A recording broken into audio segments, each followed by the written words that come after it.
My name is पूजा खत्री और आज हम पढ़ने जा रहे हैं बायोलॉजी। मैं आपको पढ़ाने वाली हूँ बायोलॉजी 11th क्लास को। आप सभी अभी 11th क्लास में मूव हुए हैं फ्रॉम 10th। आप लोग इस रिजल्ट भी आ चुके होंगे या आने को ही होंगे। सो आज हम स्टार्ट करने वाले बायोलॉजी, जिन्होंने बायोलॉजी ऑप्ट किया है उनके लिए।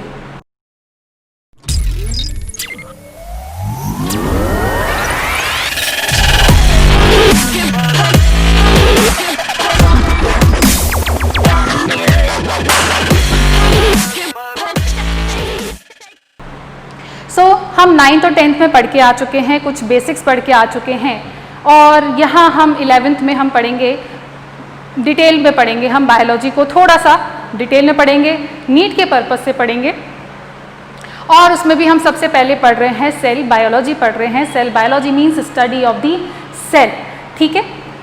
सेल बायोलॉजी में हम पढ़ेंगे सेल का स्ट्रक्चर, उसका फंक्शन, उसकी प्रॉपर्टीज, ठीक है, ये हम इसके बारे में पढ़ेंगे। सेल डिवीजन भी पढ़ेंगे। अब हम बात करते हैं सेल। सेल क्या है? What is cell? Cell is the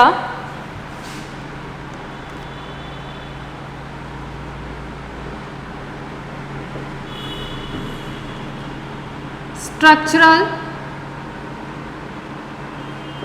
end functional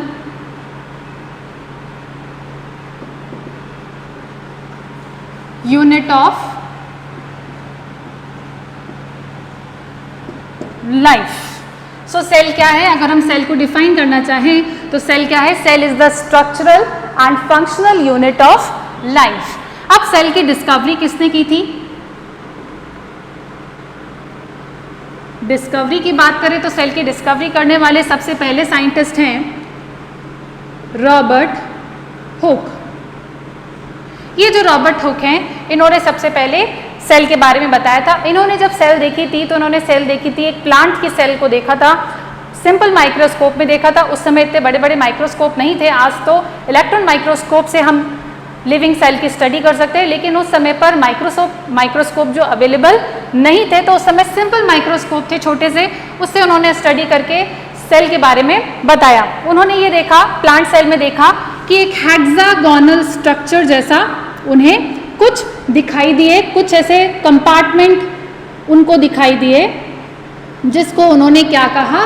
cell कहा, राइट। ये जो कंपार्टमेंट उनको दिखाई दिए, ये हेक्सागोनल फॉर्म में थे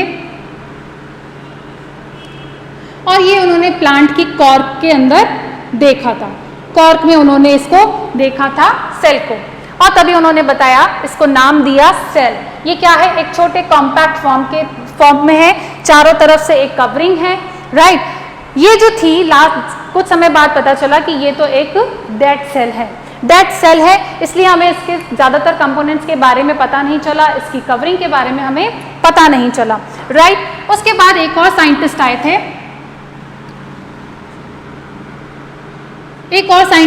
और उन्होंने बताया सेल के बारे में। वो साइंटिस्ट थे रॉबर्ट ब्राउन। कंफ्यूज नहीं होना है बच्चों, रॉबर्ट हुक। जब हम सेल की डिस्कवरी की बात करते हैं तो सबसे पहले सेल को किसने डिस्कवर किया? तो वो थे रॉबर्ट हुक। अगर हम बात करें कि लिविंग सेल को सबसे पहले किसने देखा था या किसने लिविंग सेल को सबसे पहले देखा था, वो थे रॉबर्ट ब्राउन। ये दो नाम तो आप पढ़ते हुए आ रहे हैं, नहीं आपको याद है तो आप इसे याद कर लीजिए, ठीक है। Robert brown. कई बार ये बहुत ही सिंपल स्ट्रेट फॉरवर्ड क्वेश्चंस हैं, दूसरे एग्जाम्स में, कॉम्पिटिटिव एग्जाम्स में भी ये कई बार पूछ लिए जाते हैं। तो इन्होंने डिस्कवर किया था लिविंग सेल को, इन्होंने लिविंग सेल देखी थी और इन्होंने बताया कि कोई कवरिंग है, कोई सेल्स हैं हेक्सागोनल। इन्होंने भी कुछ सेल्स देखी थी और उसके बारे में बताया था कि कुछ इस प्रकार से ये सेल्स होती हैं, राइट। अब हम बात करते हैं कि सेल का स्ट्रक्चर क्या है। सेल, हमने ये तो देख लिया कि हाँ कोई सेल होती है, एक छोटे स्मॉल रूम की तरह होती है, कंपार्टमेंट की तरह होती है। अब इसके बारे में और कैसे हमें पता चले, तो कुछ साइंटिस्ट थे, उन साइंटिस्ट ने सेल के बारे में कुछ हाइपोथेसिस दी, यानी कि कुछ उनके बारे में अजम्पशंस किए कि क्या सेल हो सकती है, उसका स्ट्रक्चर कैसा हो सकता है, राइट। तो कुछ सेल थ्योरीज हैं। अब हम सेल थ्योरी की बात करेंगे।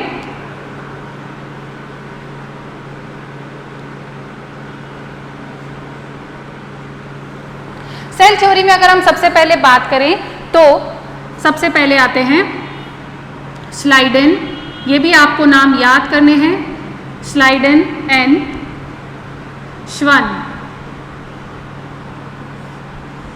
स्लाइडेन एंड श्वान ये दो साइंटिस्ट हैं जिन्होंने सेल थ्योरी के बारे में सबसे पहले बताया था। इन्होंने बताया था जितने भी लिविंग ऑर्गेनिजम्स हैं, जितने भी लिविंग ऑर्गेनिजम्स हैं वो सब किससे बने हुए हैं, मेड अप ऑफ, यानी कि प्लांट हो या एनिमल हो, ये सभी किससे मिलके बने हुए हैं, सेल से मिलके बने हैं। अब ये जो सेल्स हैं, इन सेल्स की कवरिंग है, जैसे कि ये सेल है, ये जो कवरिंग है इसको उन्होंने नाम दिया था सेल मेम्ब्रेन नाम दिया था।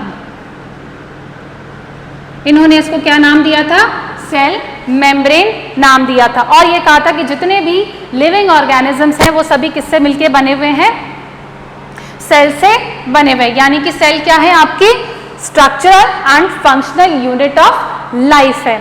अब इन्होंने ये तो बता दिया सेल के बारे में, लेकिन ये नहीं बता पाए कि ये सेल्स का ओरिजिन कैसे हुआ या एक सेल से इतनी सारी सेल्स कैसे बन जाती हैं, ये वो नहीं बता पाए।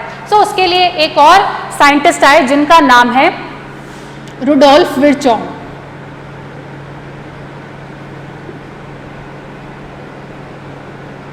रुडोल्फ विर्चो जो हैं 1855 में, ये 1835 एंड 36 में इन्होंने इसके बारे में बताया था। और रुडोल्फ विर्चो जो है 1855 में इन्होंने सेल, इन्हीं की सेल थ्योरी को और मॉडिफाई करते हुए बताया कि सेल क्या होती है। इन्होंने एक तो बताया यही कि लिविंग ऑर्गेनिजम्स हैं वो मेड अप ऑफ किससे हैं, किससे बने हुए हैं, सेल से बने हुए हैं। साथ ही साथ इन्होंने ये भी बताया कि ये जो सेल्स हैं ये प्री एग्जिस्टिंग सेल से ही बने हुए हैं, यानी कि जो सेल्स हैं वो कहाँ से आई हैं, एक सेल से ही दूसरी सेल्स बनी, यानी कि पहले से ही कोई सेल्स होती हैं वही डिवाइड होकर के क्या बनाती हैं, दूसरी सेल्स बनाती हैं। ये इन्होंने बताया था रुडोल्फ विर्चो ने, राइट। यहाँ पर ये दो सेल थ्योरीज हैं जो कि इंपॉर्टेंट हैं। अब इसके बाद हम पढ़ते हैं, सेल थ्योरी के बाद हम पढ़ते हैं कि सेल का शेप और साइज के बारे में हम पढ़ते हैं।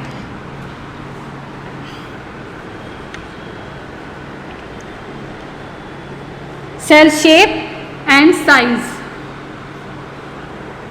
अगर हम साइज की बात करें तो सेल जो है वो किसी भी साइज में हो सकती है, बहुत स्मॉलेस्ट साइज, बहुत ही छोटी भी हो सकती है जो कि जिसे हम देख नहीं सकते, और कुछ बड़ी भी हो सकती हैं जिन्हें इतनी बड़ी भी हो सकती हैं जिन्हें हम नेकेड आई से भी देख सकते हैं। कुछ ऐसी सेल्स में जिन्हें हम नहीं देख सकते, जैसे कि एग्जाम्पल आप सोचिए ऐसी कौन सी सेल्स हैं जिन्हें हम देख नहीं सकते हैं, जैसे कि बैक्टीरिया है, हम उन्हें देख नहीं सकते हैं। सो साइज जो है, मिनिमम साइज, सबसे स्मॉलेस्ट साइज जो है पीपीएलओ, राइट। पीपीएलओ जो है इसका साइज है 0.1 माइक्रोमीटर, इसका साइज है 0.1 माइक्रोमीटर, यानी कि ये इतनी छोटी है कि हम इसे नेकेड आई से नहीं देख सकते हैं। सो इसी के अलावा एक और है माइकोप्लाज्मा, माइकोप्लाज्म 0.3 माइक्रोमीटर, ये इसका साइज है। ये बहुत ही माइक्रोमीटर्स में इसका साइज है, यानी कि हम इसे नेकेड आई से नहीं देख सकते। इसको देखने के लिए हमें कुछ अच्छे माइक्रोस्कोप्स की हमें नीड होगी। अब हम बात करें साइज में, ये तो हो गया स्मॉलेस्ट है, these are the smallest cells, right. अब हम बात करते हैं सबसे लार्जेस्ट सेल की। लार्जेस्ट सेल कौन सी होगी, एग ऑफ ऑस्ट्रिच। ये बेटा अभी हम सब क्या पढ़ रहे हैं, बहुत ही बेसिक पढ़ रहे हैं जिसको आप पढ़ के आ चुके हैं, राइट। एग ऑफ ऑस्ट्रिच जो है ये लार्जेस्ट सेल है।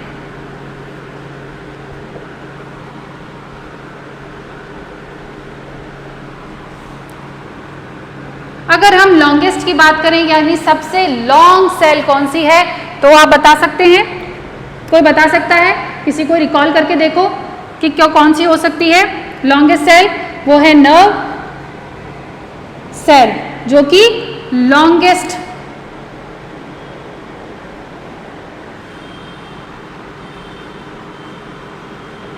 सेल है, राइट। ये तो है सेल के साइज के बारे में। अगर हम सेल के शेप के बारे में देखें, सेल का शेप जो है,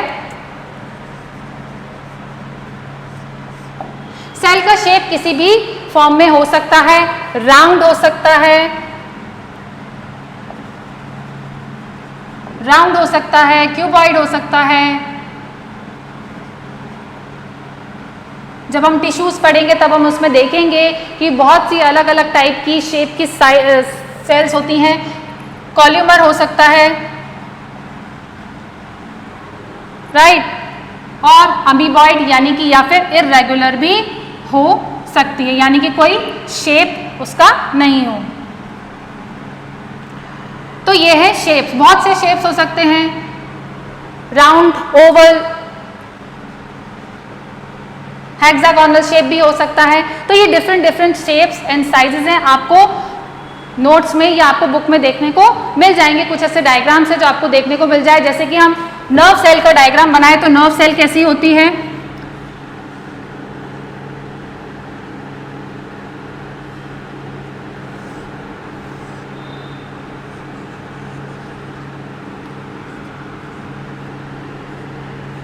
कुछ इस प्रकार से होती है।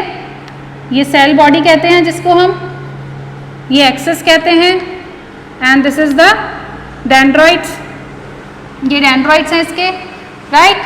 तो ये कुछ इस प्रकार से सेल्स होती हैं। क्लियर है यहां तक?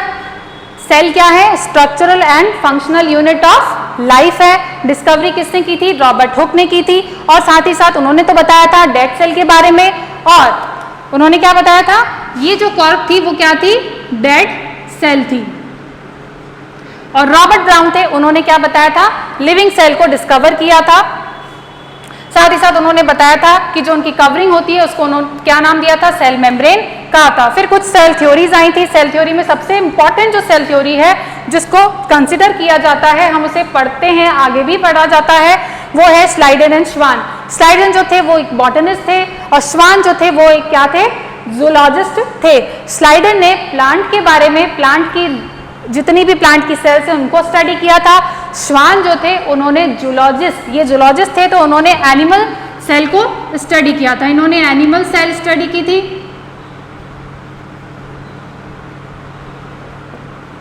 और इन्होंने प्लांट सेल स्टडी की थी, राइट। यहाँ कोई दिक्कत है?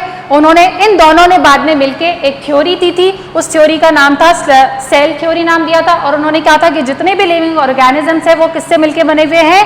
सेल से बने हुए हैं। सेल क्या है? Structural and functional unit of life है। और साथ ही साथ उन्होंने बताया था कि एक जो आउटर कवरिंग होती है उसको उन्होंने नाम दिया था सेल मेम्ब्रेन नाम दिया था, राइट। उसके बाद पर वो ये नहीं बता पाए थे कि सेल्स जो है ये आई कहाँ से, ये एक सेल से दूसरी सेल कैसे बनती है, इतनी सारी सेल्स। तो उसके बारे में बताया था रुडोल्फ विर्चो ने बताया था। ये भी एक साइंटिस्ट है, जर्मन साइंटिस्ट है। और इन्होंने बताया था कि जो सेल्स हैं वो प्री एग्जिस्टिंग सेल से ही मिलके बनी हुई रहती है, यानी कि वो डिवाइड करती है। पहले कोई सेल थी, वो डिवाइड हुई, फिर उन्होंने दो सेल्स बनाए, डॉटर सेल्स बनाए, राइट। और उसी तरह उन्होंने भी फिर आगे डिवाइड होकर के और सेल्स बनाई। इन्होंने अपनी थ्योरी को कैसे लिखा था? जर्मन लैंग्वेज में।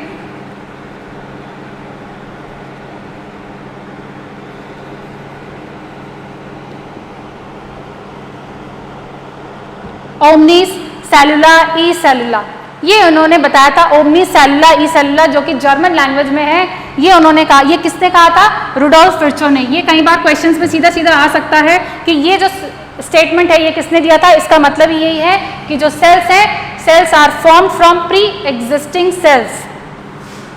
सेल्स आर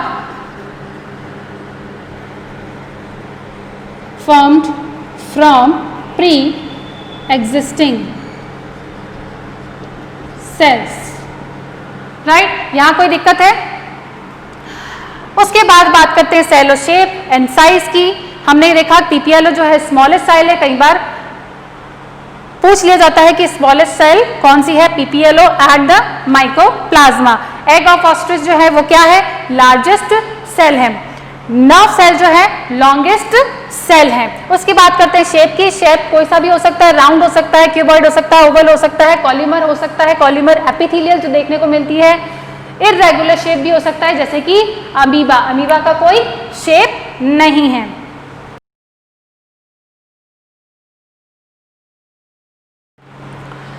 अब हम पढ़ने जा रहे हैं सेल के बारे में। सेल के बारे में हम पढ़ेंगे कि सेल के टाइप्स पढ़ेंगे, राइट। अब सेल, हमने बेसिकली जो सेल होती है, ये सेल है, इसकी आउटर कवरिंग को हमने नाम दे दिया सेल मेम्ब्रेन। अब हमें सेल के टाइप डिसाइड करने हैं, तो हम किस बेसिस पे हमने सेल के टाइप्स को डिवाइड किया, किस दो ब्रॉड कैटेगरी में हमने उसे डिवाइड किया है, on the basis of nucleus. Nucleus क्या है, एक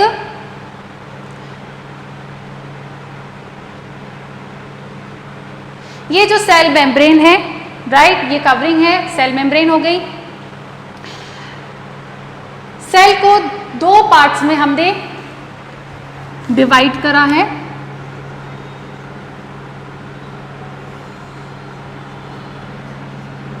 दो पार्ट्स में डिवाइड करा है, एक तो है प्रोकैरियोट्स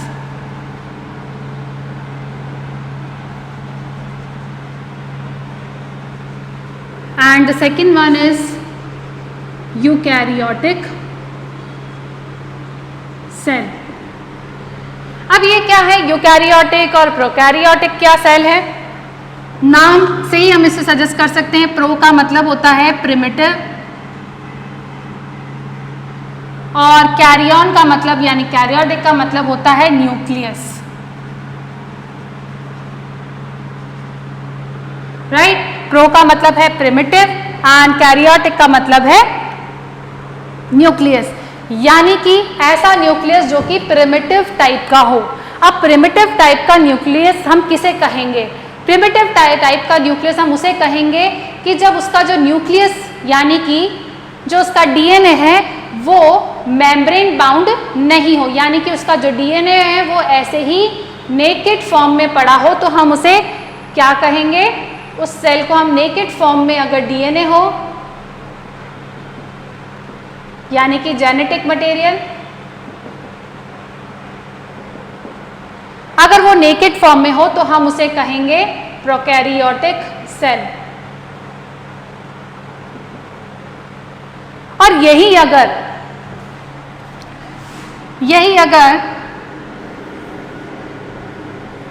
मेम्ब्रेन बाउंड हो, यही अगर डीएनए जो है वो मेम्ब्रेन बाउंड हो, दिस इज द मेम्ब्रेन, इसे हम कहते हैं, ये तो है आपकी cell membrane, this is the nuclear membrane, right. ये अगर न्यूक्लियर मेम्ब्रेन प्रेजेंट हो तो हम इसे कहेंगे, तो इस सेल को हम कहेंगे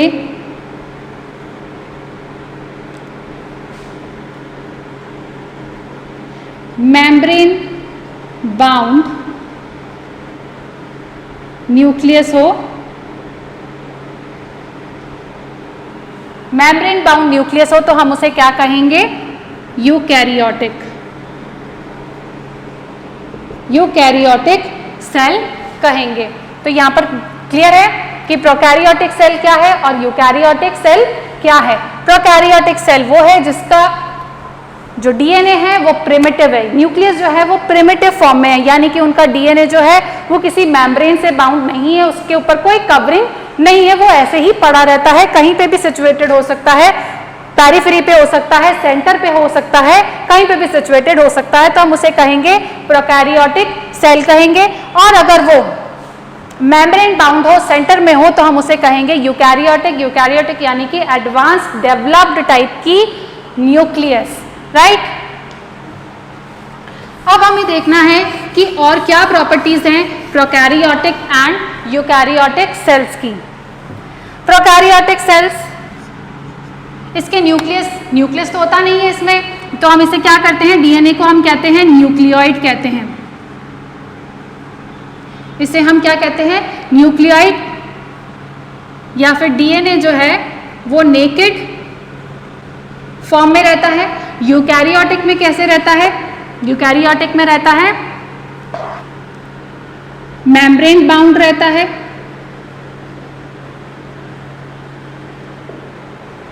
राइट। यहां कोई दिक्कत है? अब प्रोकैरियोटिक के पास,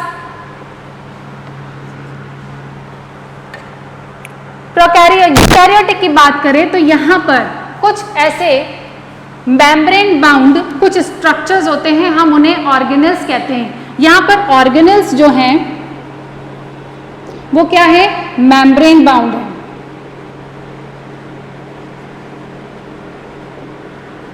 प्रेजेंट होते हैं। यहां पर ऑर्गेनेल्स जो है एब्सेंट होते हैं, राइट। यहां कोई दिक्कत है? साथ ही साथ यहां पर राइबोसोम्स जो हैं प्रेजेंट होते हैं, राइबोसोम्स प्रेजेंट होते हैं। वो कौन से होते हैं राइबोसोम्स, जो क्या होते हैं राइबोसोम, बताइए, रिकॉल कीजिए क्या होते हैं राइबोसोम्स।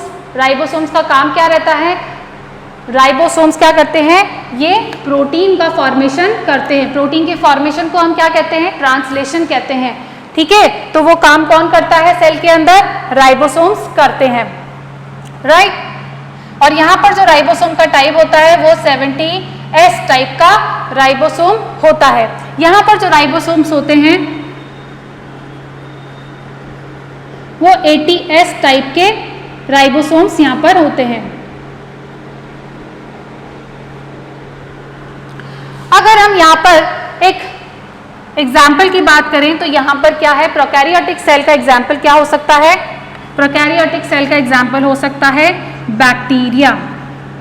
बैक्टीरिया जो है वो क्या है, प्रोकैरियोटिक सेल है।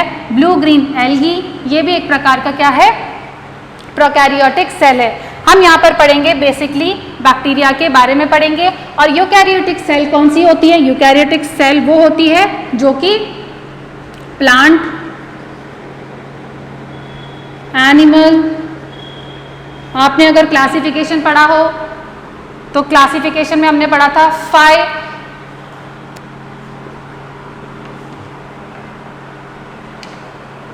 5 किंगडम हमने पढ़ा था। 5 किंगडम क्लासिफिकेशन हमने पढ़ा है जो कि विटेकर ने दिया था, जिसमें क्या कहा था, मोनेरा होते हैं, प्रोटिस्टा,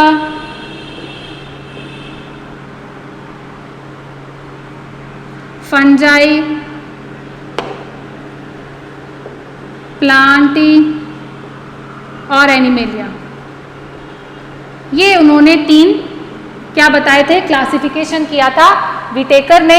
सबसे पहले एक बहुत ही जनरल क्लासिफिकेशन है, Monera, protista, fungi, Plantae. Monera जो है वो क्या है, प्रोकैरियोटिक है, बाकी सारे के सारे क्या है, यूकैरियोटिक टाइप के सेल्स इनमें होती हैं। प्रोकैरियोटिक क्या होती है, जनरली क्या होते हैं, यूनिसेल्युलर होते हैं, दे आर जनरली यूनिसेल्युलर होते हैं। Plant, animal, fungi, Plantae, protista ये कैसे होते हैं, ये होते हैं आपके यूकैरियोटिक टाइप्स के सेल्स होती हैं। हम यहाँ पर सिर्फ पढ़ेंगे प्लांट और एनिमल सेल के बारे में पढ़ेंगे। सबसे पहले हम पढ़ते हैं प्रोकैरियोटिक टाइप के प्रोकैरियोटिक सेल। प्रोकैरियोटिक सेल में हम क्या पढ़ेंगे, हम सबसे पहले पढ़ने जा रहे हैं प्रोकैरियोटिक सेल।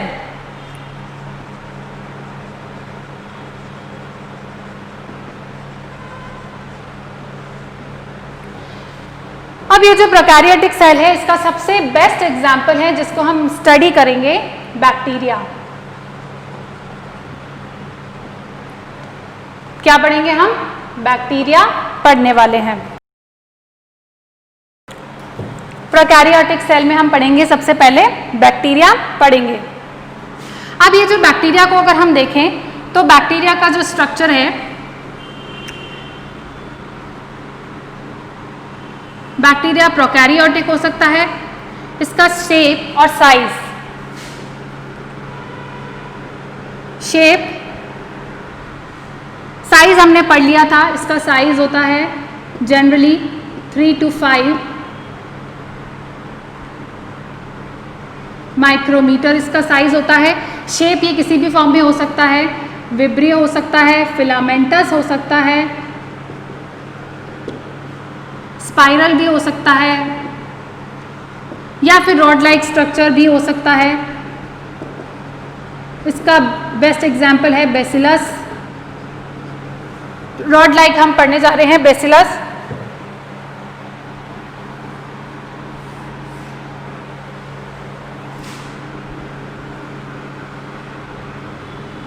टिपिकल अगर हम बैक्टीरिया के बारे में देखें, टिपिकल बैक्टीरिया सेल या फिर प्रोकैरियोटिक सेल जो है, अगर हम इसको देखें तो सबसे पहले ये होती है इसकी सेल मेम्ब्रेन।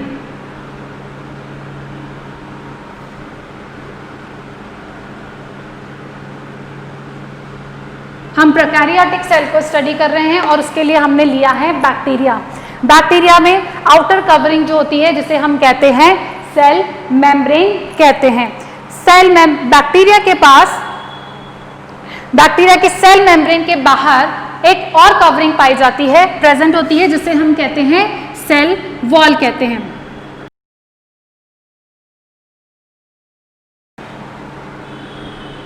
हम यहाँ पूरा नहीं बना रहे हैं क्योंकि हमें और भी स्ट्रक्चर को एक्सप्लेन करना है, तो जस्ट इसके बाहर,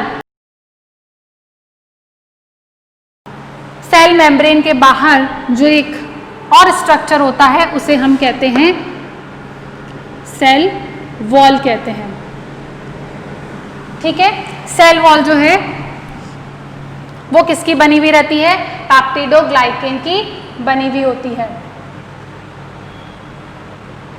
राइट, ये तो है सेल वॉल है। सेल वॉल जो है जस्ट सेल मेम्ब्रेन के बाहर जो एक कवरिंग होती है उसे हम कहते हैं सेल वॉल। जितने भी प्रोकैरियोट्स हैं उन सभी में ही क्या पाई जाती है?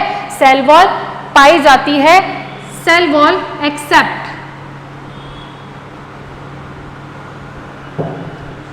Accept mycoplasma.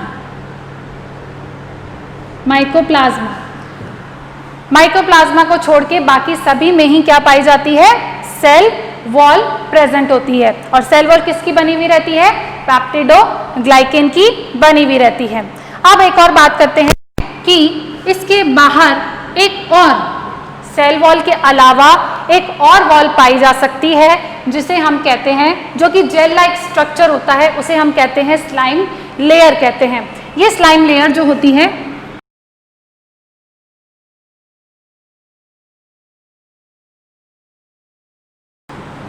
एक और स्ट्रक्चर होता है, इसे हम कहते हैं स्लाइम लेयर कहते हैं। स्लाइम लेयर ये एक जेल लाइक स्ट्रक्चर होता है जो कि काफी लूजली बाउंडेड होता है और ये होता है स्लाइम लेयर, इसे हम कहते हैं। इसी के साथ साथ अगर ये स्लाइम लेयर थोड़ी और मोटी हो जाए, थिक हो जाए और स्ट्रांग हो जाए तो हम उसे कहेंगे कैप्सूल कहेंगे। अगर ये बहुत ज्यादा थिक हो जाए तो हम उसे क्या कहेंगे?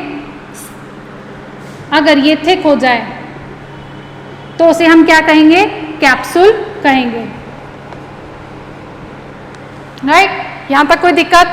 अब हम बात करते हैं, ये तो हो गई इसकी सेल मेम्ब्रेन, सेल वॉल जो कि पेप्टिडोग्लाइकेन की बनी हुई है, स्लाइम लेयर जो कि एक्स्ट्रा एक और बाहर कवरिंग होती है उसे हम कहते हैं स्लाइम लेयर जो कि थिक होती है और ये बनी हुई होती है कार्बोहाइड्रेट्स की बनी हुई रहती है। ये बनी हुई किसकी रहती है? कार्बोहाइड्रेट्स की बनी हुई होती है और ये जेली लाइक स्ट्रक्चर होता है, थोड़ा सा जेली जैसा होता है। राइट, अब हम बात करते हैं अंदर के स्ट्रक्चर की बात करते हैं। यहाँ पर इनके प्रेजेंट होता है न्यूक्लियस। हमने कहा था न्यूक्लियस जो होता है वो वेल डेवलप्ड न्यूक्लियस नहीं होता है, मेम्ब्रेन बाउंड न्यूक्लियस नहीं होता है। तो यहाँ पर कैसे जेनेटिक मटेरियल प्रेजेंट होता है?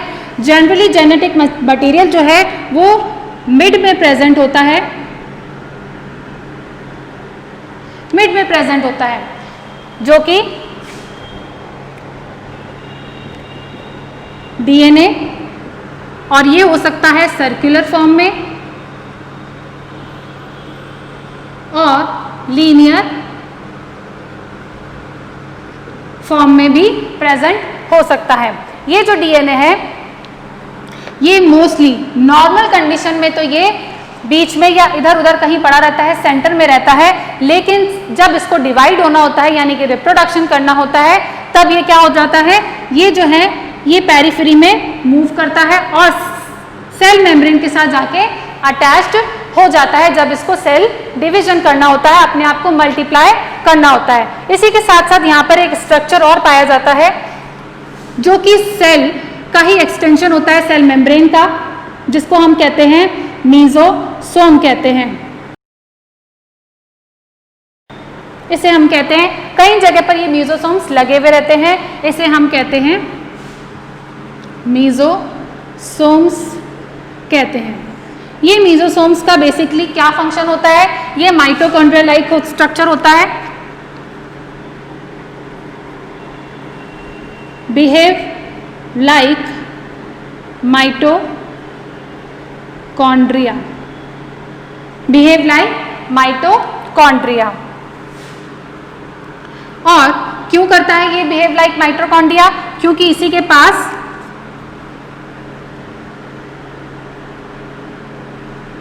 रेस्पिरेटरी एंजाइम्स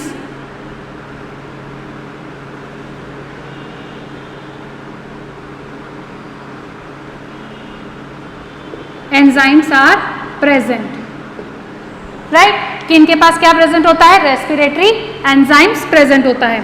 साथ ही साथ ये क्या करते हैं, ये रिप्रोडक्शन में भी हेल्प करते हैं,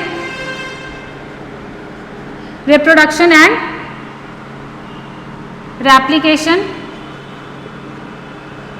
डीएनए रेप्लिकेशन में भी हेल्प करते हैं ये मीजोसोम्स, राइट। उसी के साथ साथ यहां पर अब यहां पर क्या प्रेजेंट है, साइटोप्लाज्म, एक मैट्रिक्स फ्लूइड प्रेजेंट होता है जिसको हम कहते हैं साइटोप्लाज्म कहते हैं, साइटोप्लाज्म एक फ्लूइड लाइक फ्लूइड प्रेजेंट होता है मैट्रिक्स फॉर्म में, जिसे हम कहेंगे साइटोप्लाज्म। इस साइटोप्लाज्म में क्या प्रेजेंट होता है, इस साइटोप्लाज्म में प्रेजेंट होगा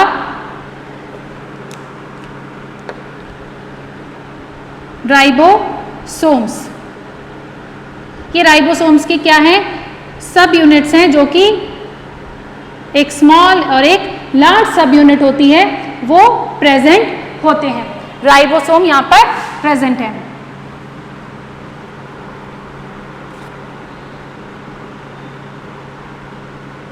और राइबोसोम कौन से हैं, 70S।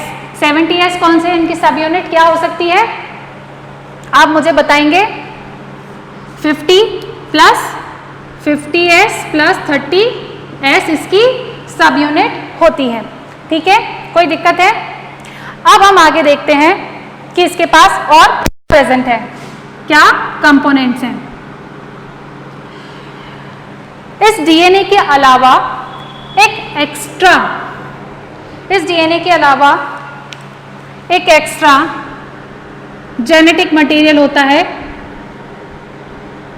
उसे हम कहते हैं, डीएनए के अलावा इसके पास एक्स्ट्रा मटेरियल हो सकता है, मे बी और मे नॉट बी प्रेजेंट, उसे हम कहते हैं plasmid.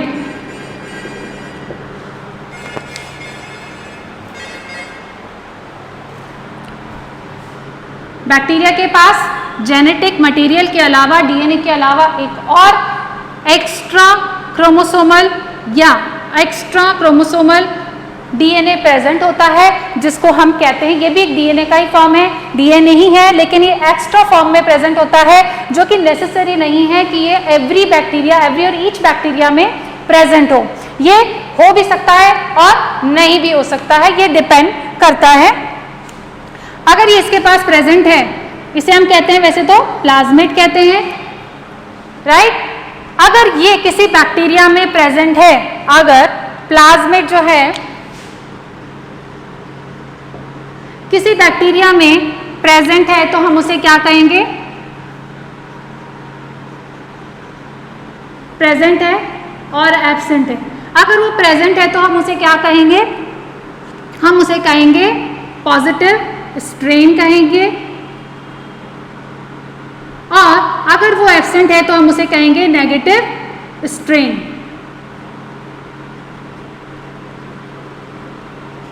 Positive and negative strain हम उसे कहेंगे। जिन बैक्टीरिया के पास प्लाज्मिड प्रेजेंट है हम उन्हें क्या कहेंगे? पॉजिटिव स्ट्रेन कहेंगे, और जिनके पास प्लाज्मिड नहीं है उनको हम कहेंगे नेगेटिव स्ट्रेन कहेंगे, राइट। और इसी के ये जरूरी नहीं है, ये बहुत सारे टाइप्स के हो सकते हैं और ये जरूरी नहीं है कि सभी बैक्टीरिया में प्रेजेंट हो। इसके कुछ टाइप हैं जैसे कि F plasmid, R plasmid,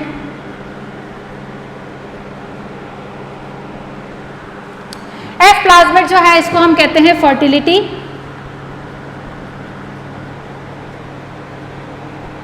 plasmid है और ये रेजिस्टेंट,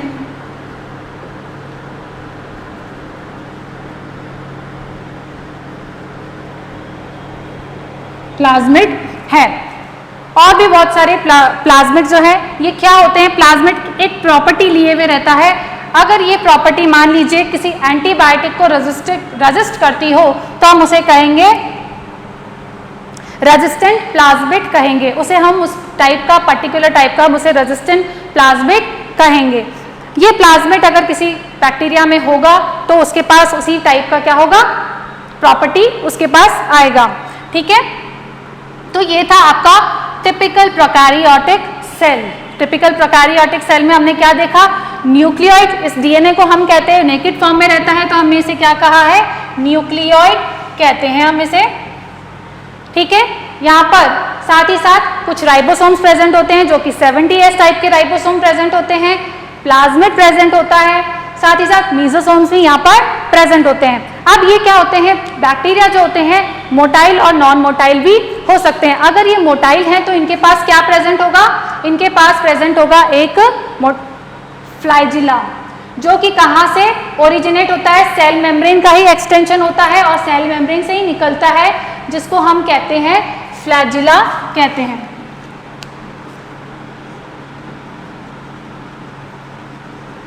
इसे हम कहते हैं फ्लैजिला। अब ये जो फ्लैजिला है ये किससे बना हुआ है? ये सेल मेम्ब्रेन का ही एक्सटेंशन है जो कि इसको मोटिलिटी प्रोवाइड करता है, यानी कि मूवमेंट प्रोवाइड करता है। साथ ही साथ यहाँ पर कुछ एक्सटेंशंस और निकले हुए रहते हैं जिनको हम पिलाई कहते हैं, बहुत छोटे होते हैं, इन्हें हम सेक्स पिलाई कहते हैं। ये हैं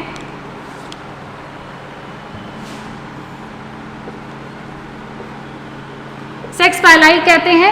ये क्या करते हैं? ये अटैचमेंट किसी हार्ड सरफेस या को अटैच करने के लिए ये हेल्प करते हैं सेक्स पिलाई, और या फिर रिप्रोडक्शन में भी ये हेल्पफुल होते हैं कि अटैच करने के लिए काम आते हैं, या तो दूसरे बैक्टीरिया के साथ या फिर किसी हार्ड सबस्ट्रेटम से अटैच होने के लिए ये उस काम में आते हैं, ठीक है। तो ये है आपका prokaryotic cell, typical prokaryotic bacterial cell.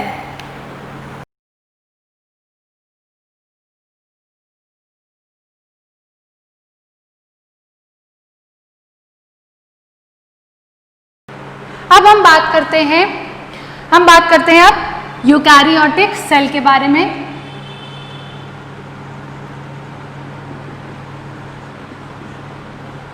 Eukaryotic cells मैंने बताया अभी आपको कि प्रोटिस्टा, फंजाई, प्लांटी और एनिमेलिया, इन चारों में ही जो सेल्स प्रेजेंट होती हैं वो किस टाइप की होती हैं? यूकैरियोटिक टाइप की होती हैं। यूकैरियोटिक टाइप का क्या मतलब है कि यानी कि इनके पास जो न्यूक्लियस है वो किस टाइप का है? मेम्ब्रेन बाउंड न्यूक्लियस है, जो कि वेल डेवलप्ड है, उसी को हम कहते हैं यूकैरियोटिक सेल। अब हम टिपिकल यूकैरियोटिक सेल की बात करें तो हम यहाँ पर डिस्कस करेंगे plant and animal cell. Plant और एनिमल सेल, प्लांट के बारे में आपको बॉटनी वाली मैम अच्छे से और डिटेल में पढ़ाएंगे। मैं यहाँ पर बेसिक्स बताऊंगी और आपको डिटेल में मैम बॉटनी वाली मैम पढ़ाएंगी, और यहाँ हम पढ़ेंगे एनिमल सेल। ज़्यादा कोई डिफरेंस नहीं है, मेजर डिफरेंस हम अभी देखते हुए चलेंगे। तो अगर हम एनिमल सेल की सबसे पहले बात करते हैं। एनिमल सेल की बात करें तो एनिमल सेल में किसी भी शेप में हो सकता है, ठीक है। हम यहां पर ओवल शेप ले रहे हैं, राइट। ये है सेल मेम्ब्रेन। ये क्या है? सेल मेम्ब्रेन है। अब इस सेल मेम्ब्रेन में बीच में क्या प्रेजेंट होता है? बीच में प्रेजेंट होगा न्यूक्लियस, और ये जो न्यूक्लियस है ये मेम्ब्रेन बाउंड होता है।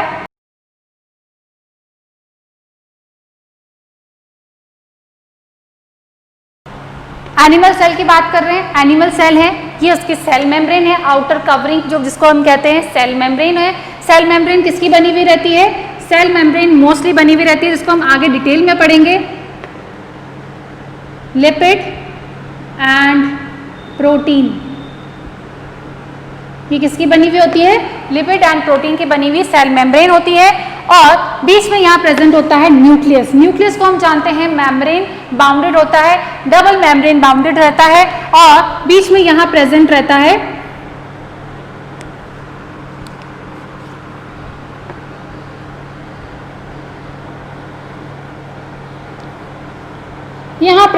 है जेनेटिक मटेरियल। जेनेटिक मटेरियल, हम इसे न्यूक्लियस हम इसे क्यों कह रहे हैं? क्योंकि एक तो क्या है, ये न्यूक्लियस जो है ये सेंटर ऑफ द सेल है, यानी कि ये सारा ये एक मैनेजिंग डायरेक्टर है जो कि सारी चीजें मैनेज करता है, सेल की एक्टिविटीज को मैनेज करता है हर तरीके से। चाहे उसे जो भी कुछ चाहिए होता है या तो वो बनाता है, मांगता है, बाहर से मंगवाता है, ये सब कुछ मैनेज करता है कौन? न्यूक्लियस। अब इस न्यूक्लियस में प्रेजेंट है डीएनए। इस डीएनए को हम कहते हैं, जो कि थ्रेड लाइक स्ट्रक्चर के फॉर्म में है, इस थ्रेड लाइक स्ट्रक्चर को हम कहते हैं क्रोमेटिन। यहाँ प्रेजेंट होता है क्रोमेटिन। ये क्रोमेटिन बेसिकली है क्या? डीएनए प्लस प्रोटीन, एक थ्रेड लाइक फॉर्म में बंधे हुए हैं और ऐसे बिखरे हुए हैं, जिसको हमने क्या कहा है? क्रोमेटिन कहा है। यहीं पर न्यूक्लियस के अंदर एक डार्क रीजन होता है, जिसे हम कहते हैं डार्क रीजन प्रेजेंट होता है, जिसे हम कहते हैं न्यूक्लियोलस।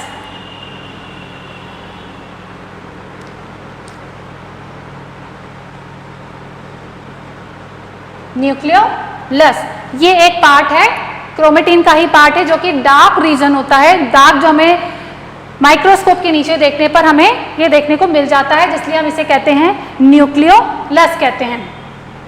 अब यहां पर बात करें, ये तो हो गई सेल मेम्ब्रेन, डीएनए हो गया। अब यहाँ पर कुछ ऑर्गेनेल्स भी पाए जाते हैं, कुछ ऐसे स्पेशल फंक्शन को करने के लिए कुछ यहाँ पर ऑर्गेनेल्स पाए जाते हैं जो कि मेम्ब्रेन बाउंड होते हैं। और ये जो ऑर्गेनेल्स हैं, इन ऑर्गेनेल्स में सबसे पहले अगर हम देखें यहाँ पर प्रेजेंट होता है, या उससे पहले हम देखें कि एक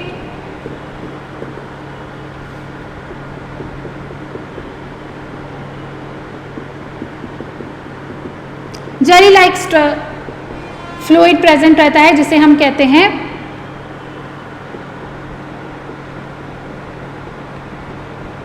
एक मैट्रिक्स फॉर्म में यहाँ पर साइटोप्लाज्म प्रेजेंट रहता है, इसे हम कहते हैं साइटोप्लाज्म कहते हैं।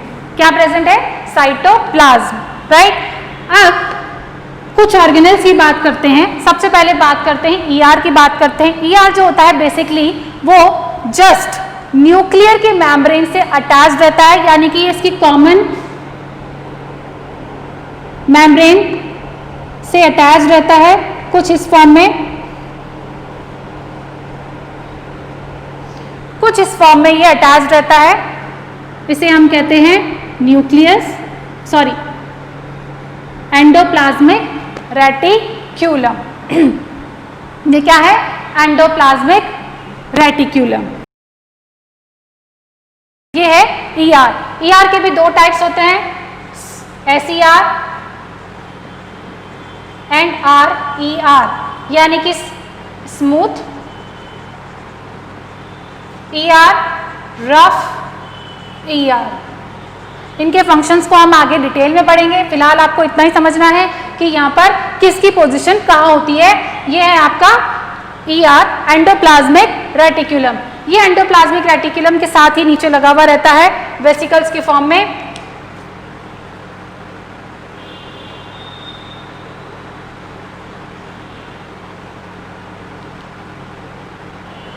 गोल्जी बॉडी,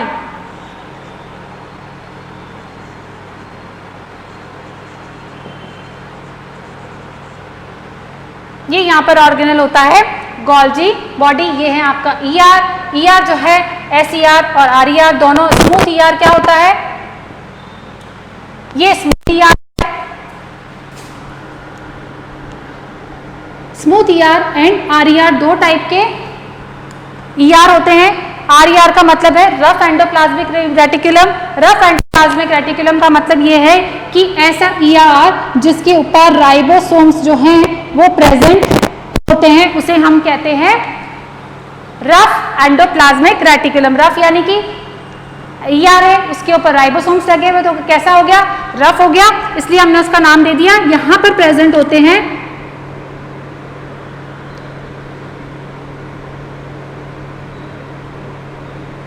कुछ इस फॉर्म में आपको देखने को मिलेंगे,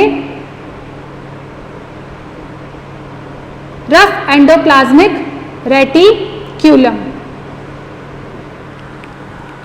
ठीक है, और स्मूथ एंडोप्लाज्मिक रेटिक्यूलम कुछ वेसिकल्स के फॉर्म में होती है, उसे हम कहते हैं SER यानी कि स्मूथ एंडोप्लाज्मिक रेटिक्यूलम। और यहां पर साथ में प्रेजेंट होता है ये गोल्जी बॉडी है। और क्या प्रेजेंट होता है, माइटोकॉन्ड्रिया। माइटोकॉन्ड्रिया भी जो है वो डबल मैम्ब्रेनस होता है, यानी कि मैम्ब्रेन बाउंड ऑर्गेनल है। इसे हमने क्या कहा है, माइटोकॉन्ड्रिया।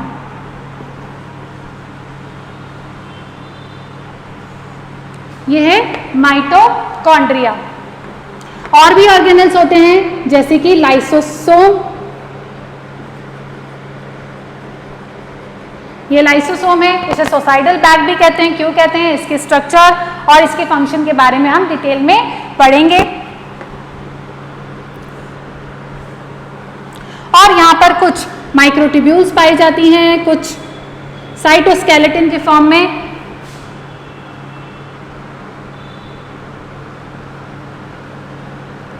और साथ ही साथ फिंगर लाइक प्रोजेक्शन निकले हुए रहते हैं, जो कि जरूरी नहीं है सभी सेल्स में प्रेजेंट हो, लेकिन जिन सेल्स में प्रेजेंट होते हैं वो कैसे बने हुए रहते हैं, इन्हीं का एक्सटेंशन होते हैं जो कि सरफेस एरिया को बढ़ाता है। उसे हम क्या कहते हैं, पिलाई कहते हैं। न्यूक्लियस है, लाइसोसोम हो गया, क्रोमेटिन, न्यूक्लियस हो गया, न्यूक्लियोलस हो गया, साइटोप्लाज्म हो गया, ER हो गया, साथ ही साथ SER हो गया, RER हो गया। और अब क्या बचा है, माइटोकॉन्ड्रिया हो गया, लाइसोसोम हो गया। ये है सेल मेम्ब्रेन। सेल मेम्ब्रेन जो है इसकी और कोई कवरिंग नहीं होती है, लेकिन बस सेल मेम्ब्रेन होती है। ठीक है, अब हम प्लांट सेल के बारे में करते हैं बात। एनिमल सेल को हम डिटेल में और स्टडी करेंगे आगे। फिलहाल अभी हम सिर्फ बेसिक्स पढ़ रहे हैं। प्लांट सेल की बात करें तो प्लांट सेल में इसका स्ट्रक्चर कुछ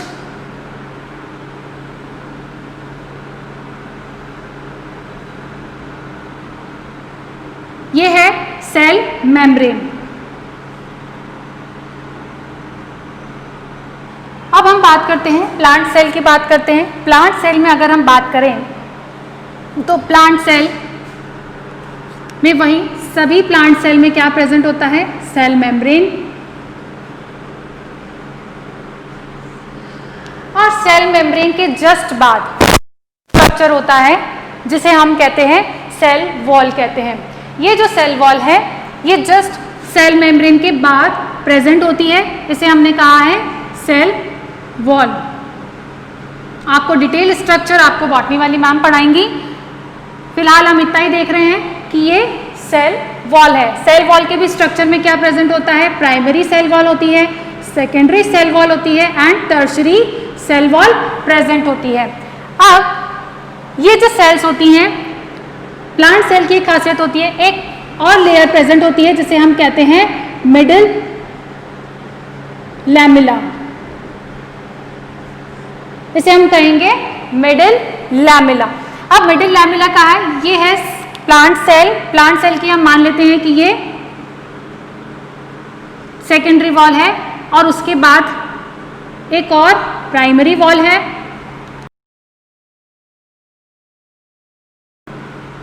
और प्राइमरी वॉल के बाद क्या है, मिडिल लैमेला। अब ये जो मिडिल लैमेला है बेसिकली ये कॉमन होती है, बेसिकली क्या होती है, common.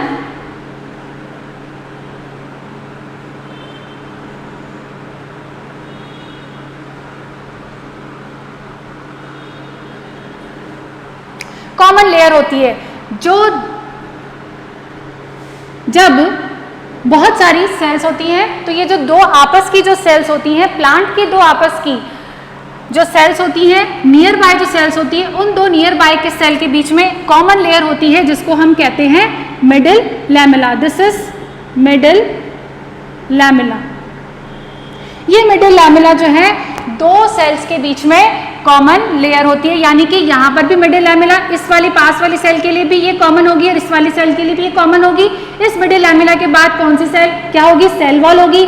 Cell wall tertiary, secondary, then sorry यहाँ पर होगी प्रेजेंट, यहाँ पर होगी प्राइमरी, दोनों की साइड प्राइमरी सेल वॉल होगी।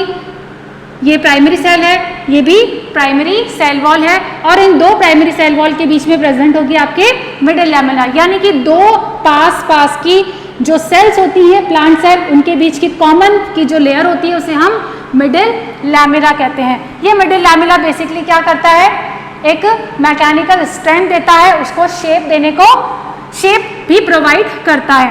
अब हम बात करते हैं कि यहाँ पर क्या प्रेजेंट कंपोनेंट्स की बात करते हैं। यहाँ पर जो कंपोनेंट है, सबसे बड़ा जो कंपोनेंट है, जो सबसे इंपॉर्टेंट कंपोनेंट है वो होता है यहाँ पर वैक्यूल। ये क्या है, वैक्यूल प्रेजेंट है। यहाँ पर वाटर, साथ ही साथ कुछ मिनरल और कुछ सेकेंडरी मेटाबोलाइट्स जो है वो यहाँ पर प्रेजेंट होते हैं वैक्यूल के अंदर। और ये सबसे ज्यादा स्पेस भी कौन कवर करता है प्लांट सेल के अंदर, वैक्यूल। यानी कि इनके बीच में मेजर डिफरेंस क्या हो सकता है, सबसे पहला तो सेल वॉल की presence and the second one is vacuole. ये जो वैक्यूल है यहाँ पर प्रेजेंट नहीं होती है, यहाँ पर छोटी छोटी वैक्यूल्स के फॉर्म में यहाँ पर ये प्रेजेंट होती है, बहुत छोटी छोटी होती हैं और यहाँ पर बहुत बड़ी होती हैं वैक्यूल्स, जो कि क्या काफी सारा 50% of area, 50-60% of area cell को कवर करती है। अब अगर हम बात करें कि यहाँ पर जो न्यूक्लियस है वो भी प्रेजेंट है, थोड़ा सा साइड में हो जाता है।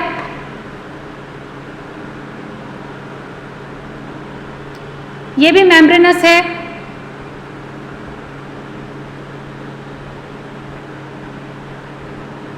कुछ पोर्स हैं यहाँ पर, इनको न्यूक्लियर पोर्स कहते हैं। यहाँ से जो भी मटेरियल है वो इनसाइड आउटसाइड हो सकता है। यहाँ पर क्रोमेटिन है, वही डीएनए यहाँ पर प्रेजेंट है क्रोमेटिन के फॉर्म में, राइट, क्रोमेटिन प्रेजेंट है। साथ ही साथ यहाँ पर क्या प्रेजेंट है, ईआर प्रेजेंट है।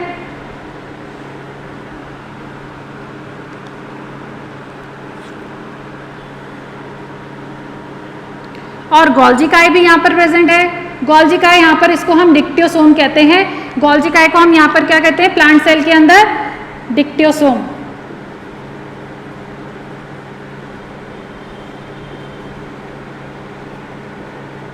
गोल्जी बॉडी और डिक्टियोसोम। माइटोकॉन्ड्रिया यहाँ पे भी प्रेजेंट है, राइट। राइबोसोम्स यहाँ पे भी प्रेजेंट होंगे, साइटोप्लाज्म यहाँ पर भी है।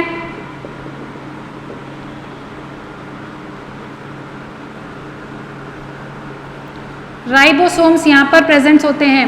यहाँ पर राइबोसोम्स जो प्रेजेंट होते हैं वो कौन से होंगे, यहाँ पर प्रोकैरियोटिक में तो 70S होते हैं और यूकैरियोट में 80s। इनकी सब यूनिट क्या है? इनकी सब यूनिट है 50s एंड 40s। ठीक है, साथ ही साथ यहाँ पर क्या, अब ये जो प्लांट सेल है हम जानते हैं जितने भी प्लांट सेल्स हैं वो सभी के सभी क्या है? ऑटोट्रॉप्स है। ऑटोट्रॉप्स का क्या मतलब है कि वो अपना फूड खुद ही प्रिपेयर कर सकती है in the form of glucose. That's why अब इनके लिए जो हम जानते हैं ऑर्गेनेल की नीड है वो कौन सा है? क्लोरोप्लास्ट है।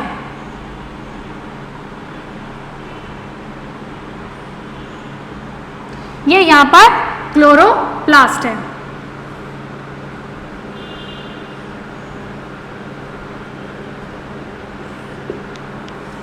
यहां पर क्लोरोप्लास्ट प्रेजेंट है, राइट। ये कुछ बेसिक स्ट्रक्चर है। साथ ही साथ यहां पर प्लाज्मोडेस्माटा प्रेजेंट है। एक पोर है जो कि एक सेल से दूसरे सेल में इसकी कनेक्टिविटी को जोड़ता है, यानी कि यहां से जो भी मटेरियल है, चाहे वो कोई फूड मटेरियल हो, चाहे वो वाटर हो, वो एक सेल से दूसरे सेल में ट्रांसफर हो सकता है। वो किसके थ्रू हो सकता है? वो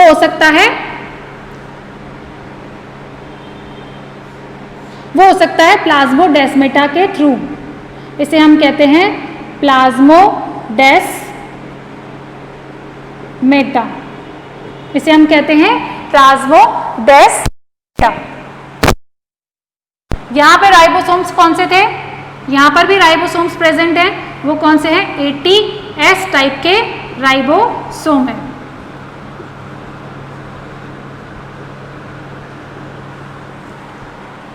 तो ये है यूकैरियोटिक सेल। यूकैरियोटिक में भी plant cell and animal cell. ये है आपकी प्लांट सेल और ये है आपकी एनिमल सेल।